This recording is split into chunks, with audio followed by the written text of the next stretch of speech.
O'zbekiston Milliy media assotsiatsiyasi tashabbusi bilan tashkil etilgan press tur doirasida jurnalistlar mamlakatimizning yirik sanoat korxonalaridan biri O'zmedkombinat aksiyadorlik jamiyati faoliyati bilan yaqindan tanishdi.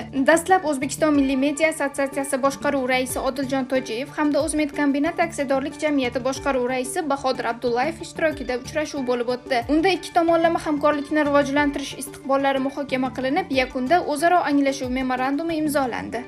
Hozirda biz sizlarga ko'rsatib o'tib ketaman. Katta vaziyatlar markazi quryapmiz. Mana shu 1 oy ichida ishga tushadi.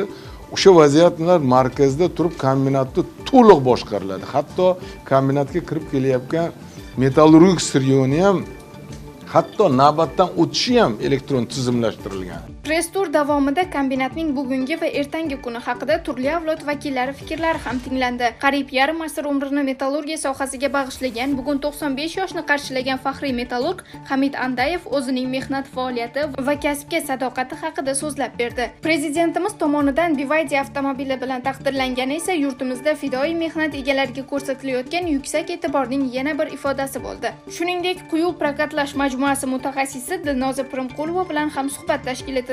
Kechagi kunda men faqat Zulfiyani olmadim. Bu muhtaram prezidentimiz tomonidan yoshlarga bir xabar bo'ldi, motivatsiya bo'ldi, kuch bo'ldi. Shu qiz erisha oldimi, orzular orzuligicha qolmaydi.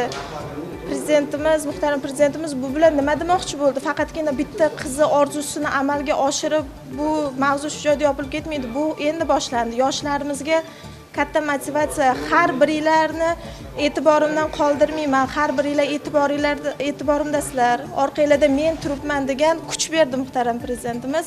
Ekskursiyadan so'ng O'zmedkombinat aksiyadorlik jamiyati boshqaruv raisi Bahodir Abdullayev ishtirokida matbuot anjumani tashkil etildi. Unda korxonaning bugungi natijalari, amalga oshirilayotgan yirik loyihalar va istiqboldagi rejalari haqida batafsil ma'lumot berildi. Shuningdek, jurnalistlarni qiziqtirgan savollarga mos javoblar qaytarildi.